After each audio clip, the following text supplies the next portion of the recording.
3 de agosto de 1492. Colón deja España para cruzar el temido Mar Tenebroso y cambiar para siempre la historia del mundo. Pero lo que ocurrió en esa primera etapa del viaje es tan grandioso como su destino final. A finales del siglo XV, el mundo conocido por los europeos era pequeño, centrado en el Mediterráneo, rodeado de leyendas, mitos y límites desconocidos. Reinos poderosos disputaban el control de rutas comerciales lucrativas, sobre todo hacia Oriente, donde especias, sedas y metales preciosos alimentaban la codicia de las coronas. El Imperio Otomano había cerrado muchas rutas terrestres tras la caída de Constantinopla en 1453, haciendo urgente la búsqueda de alternativas. Portugal se adelantaba en esta carrera. Bajo el mando del infante Don Enrique, el navegante, comenzó una serie de expediciones a lo largo de la costa africana. En 1488, Bartolomeu Díaz se convirtió en el primer europeo en doblar el temido Cabo de Buena Esperanza, probando que era posible rodear África rumbo a las codiciadas Indias. Esta hazaña pavimentó el camino para el futuro viaje de Vasco da Gama, que finalmente llegaría a Calicut, en la India, en 1498. Mientras los portugueses navegaban hacia el sur y luego hacia el este, España buscaba una ruta alternativa. Isabel de Castilla y Fernando de Aragón habían unido sus reinos y, tras reconquistar Granada de los moros en 1492, volvieron la mirada al mar. El Tratado de Alcáchovas, firmado en 1479, había concedido a Portugal el control sobre las rutas africanas e islas atlánticas. Pero aún no existía el famoso Tratado de Tordesillas. Este sería firmado en 1494, 2 años después del viaje de Colón. En ese escenario de rivalidad, incertidumbre y ambición, surge Cristóbal Colón, un navegante genovés con una propuesta radical: alcanzar las Indias navegando hacia el oeste a través del desconocido Mar Tenebroso, como se llamaba al Océano Atlántico. Para muchos era una idea absurda.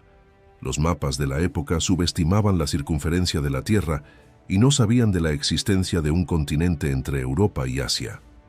Primero, Colón ofreció su proyecto al rey Juan II de Portugal, quien lo rechazó. La corona portuguesa, ya avanzada en la exploración africana, no se interesó en desvíos arriesgados. Colón entonces se volvió hacia España, donde encontró más puertas cerradas. Durante años, su propuesta fue rechazada por consejeros reales y sabios de la corte, pero el destino cambiaba. En 1492, el panorama cambió.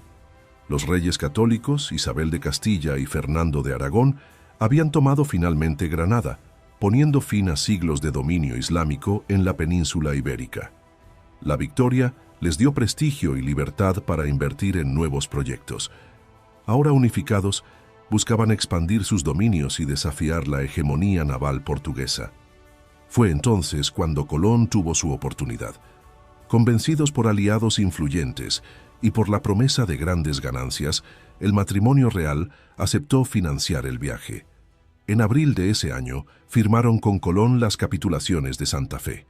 En ellas, Colón fue nombrado almirante del Mar Océano, virrey y gobernador general de todas las tierras que descubriera, con derecho a una parte significativa de las ganancias obtenidas.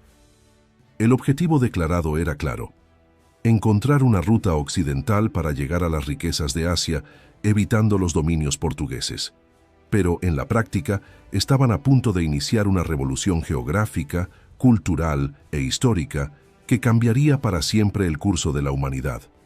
Con el apoyo finalmente asegurado por los reyes católicos, Cristóbal Colón enfrentó un nuevo reto: transformar una idea en una expedición concreta. El viaje era demasiado arriesgado para dejarlo al azar. Sería necesario reunir naves confiables, una tripulación dispuesta, o al menos resignada, y provisiones que sostuvieran la travesía de un océano que, para muchos, aún bordeaba lo desconocido. La organización comenzó en el puerto de Palos de la Frontera, en Andalucía. Por orden real, la villa fue encargada de proporcionar 2 naves. La tercera sería costeada por Colón con apoyo de la corona. Fue allí donde surgieron las 3 embarcaciones que entrarían en la historia. La nao Santa María, robusta e imponente, fue elegida como capitana. Era la más lenta, pero también la más estable. En ella, Colón estableció su puesto de mando. Con unos 36 metros de eslora, estaba equipada con velas latinas y cuadras, capaz de soportar largas distancias y mares agitados. Pero al ser una nao mercante adaptada para la misión, no era la más ágil. Las otras 2 eran carabelas, embarcaciones ligeras, veloces y más maniobrables, una innovación naval ibérica del siglo XV. La Pinta, comandada por Martín Alonso Pinzón, destacaba por su velocidad. Era ideal para el reconocimiento al frente de la flota. La Niña, bajo el mando de Vicente Yáñez Pinzón, era más pequeña pero resistente. Se dice que originalmente tenía velas latinas, pero fue adaptada con velas cuadradas para facilitar la navegación oceánica. Reunir una tripulación para tal travesía, sin embargo, no fue tarea fácil. La noticia de que Colón cruzaría el Mar Tenebroso despertó temor. Muchos creían que el océano escondía monstruos, remolinos sin fondo o que simplemente llevaba al fin del mundo. Para convencer marineros, la corona ofreció perdón a prisioneros dispuestos a embarcar, mientras Colón negociaba con capitanes experimentados y usaba toda su labia para conseguir voluntarios. En total, unos 90 hombres integraron la expedición. Entre ellos había navegantes veteranos, jóvenes soñadores, pescadores locales e incluso criminales que buscaban escapar de la horca. Algunos buscaban gloria, otros solo un poco de pan y plata, pero todos compartían el mismo destino. A bordo, los recursos eran limitados. Las naves llevaron provisiones para varios meses: carne salada, galletas duras, vino, aceite de oliva, agua en barriles y legumbres secas. Los instrumentos de navegación eran simples, pero eficaces para la época: brújulas magnéticas, astrolabios, relojes de arena, cuadrantes y mapas rudimentarios, muchos más imaginativos que precisos. La principal técnica de orientación era la navegación por estima, basada en cálculos de velocidad y dirección a lo largo del tiempo. Además de los suministros y equipos, Colón llevaba algo que no podía guardarse en bodegas o barriles: fe. Llevaba consigo una copia de la Biblia, cartas de presentación y una firme convicción de que su viaje no era solo una empresa mercantil, sino parte de una misión mayor. En su mente, no solo abriría un nuevo camino hacia las Indias, sino que también llevaría el cristianismo a nuevas tierras, cumpliendo lo que veía como un designio divino. Así, entre rumores, esperanzas y presagios, todo estaba listo. 3 naves, un puñado de hombres y una idea que desafiaba siglos de miedo e ignorancia. No había vuelta atrás. El horizonte llamaba. La madrugada aún envolvía a Palos de la Frontera en silencio cuando comenzaron a sonar las primeras campanas. Era el llamado a una travesía sin precedentes. El cielo estaba oscuro, salpicado de estrellas, y la brisa del Atlántico ya soplaba sobre las velas recogidas.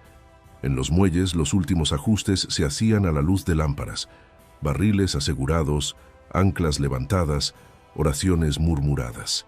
El pequeño pueblo andaluz presenciaba el inicio de algo que, aunque nadie allí lo supiera, cambiaría el destino del mundo. Colón, vestido con ropas sencillas pero con porte de almirante, subió a bordo de la Santa María. Frente a él, las carabelas Pinta y Niña ya se mecían suavemente, listas para seguir sus órdenes. En cubierta, marineros ajustaban velas, amarraban los últimos cabos y lanzaban miradas silenciosas hacia la costa, que pronto desaparecería en el horizonte. Para muchos, era la última imagen de sus casas, de sus aldeas, de sus hijos y esposas. Algunos se despidieron con abrazos apresurados, otros partieron sin saber si regresarían. Había ojos llorosos entre los hombres, pero nadie hablaba de ello. El miedo a lo desconocido se mezclaba con la euforia de lo que podría ser descubierto. Era el inicio de un viaje que para muchos sonaba a suicidio. Navegar hacia el oeste sin mapas confiables, por un mar considerado sin fin, donde según las leyendas el océano hervía y monstruos marinos devoraban barcos enteros. Pero para Colón, Aquel era el momento que justificaba toda una vida de insistencia, cálculos y fe. El amanecer del 3 de agosto no era solo el comienzo de un viaje, sino el despertar de un nuevo mundo. Poco antes del amanecer, las embarcaciones finalmente zarparon. Las velas fueron izadas, el viento empujó las naves hacia el Atlántico y la campana de la iglesia local sonó una vez más, no como celebración, sino como despedida. En el muelle, unas pocas figuras observaban las siluetas de los barcos alejándose, hasta desaparecer en la línea brumosa del mar. En la proa de la Santa María, Colón miraba hacia el infinito. Llevaba consigo no solo instrumentos náuticos y provisiones, sino también una carta de presentación para el Gran Khan, título dado a los antiguos emperadores de China y del Imperio Mongol, mencionados por Marco Polo en sus relatos. Colón, como muchos de su época, aún creía que Oriente estaba justo al otro lado del océano y que al llegar encontraría al poderoso soberano asiático. Su diario comenzaba allí, con anotaciones sobre vientos, corrientes y distancias, pero también con oraciones. Cada día anotaría con meticulosidad el avance de la flota, el ánimo de la tripulación y las señales que buscaba en el cielo y el mar. El Atlántico se abría ante ellos como una inmensidad silenciosa. En cubierta, los hombres intercambiaban miradas sin palabras. Algunos masticaban pan duro, otros se persignaban. Para todos, era una travesía sin garantías. Los mapas terminaban poco después de las Canarias, y de ahí en adelante estaba la nada, o el todo. Solo mar, cielo y esperanza. Con el sol finalmente asomando en el horizonte, las naves ya estaban lejos de la costa. El este comenzaba a brillar, y detrás de ellos quedaba la seguridad de Europa. Ante ellos, lo desconocido absoluto. Era la partida de un viaje que no solo cruzaría un océano, sino que también cruzaría la historia. Los primeros días de navegación pronto revelaron que lo desconocido era más que un concepto. Era una prueba diaria. Vientos contrarios y corrientes inestables ponían a prueba la paciencia y la habilidad de los marineros. La Pinta sufrió daños en el timón al inicio y tuvo que ser reparada en las Islas Canarias, retrasando la travesía. Entre los hombres crecía el nerviosismo. El horizonte siempre era el mismo y el silencio del mar, inquietante. Las provisiones, aunque racionadas con disciplina, generaban preocupación. No había certeza de cuánto tiempo tardarían en llegar a tierra firme. Las noches estaban llenas de sonidos misteriosos, cielos extraños y miedos ancestrales. Algunos aún temían monstruos marinos, abismos sin fondo y la posibilidad de caer en el fin del mundo. El océano parecía eterno e indiferente. Colón, en medio de la tensión creciente, mantenía el control con palabras firmes y oraciones. Observaba el cielo, registraba cada detalle en su diario e interpretaba hasta el vuelo de las aves como señales de que la tierra estaba cerca. A bordo se alternaban el cansancio, la esperanza y la duda, pero aún así nadie retrocedía. En la soledad de la cubierta, el almirante miraba el horizonte con la convicción de quien sabe que cada milla navegada es una línea escrita en la historia. Ninguno de los hombres a bordo lo sabía, pero aquella mañana del 3 de agosto de 1492 marcaba el inicio de uno de los viajes más importantes de la historia. Con cada ola superada, se acercaban a lo desconocido y al inicio de una nueva era. El mar guardaba secretos y estaba a punto de revelarlos. Pero, ¿qué encontrarían al otro lado del Atlántico? ¿Qué sorpresas, conflictos y descubrimientos aguardaban más allá de aquel horizonte infinito? Eso queda para la parte 2 de esta historia.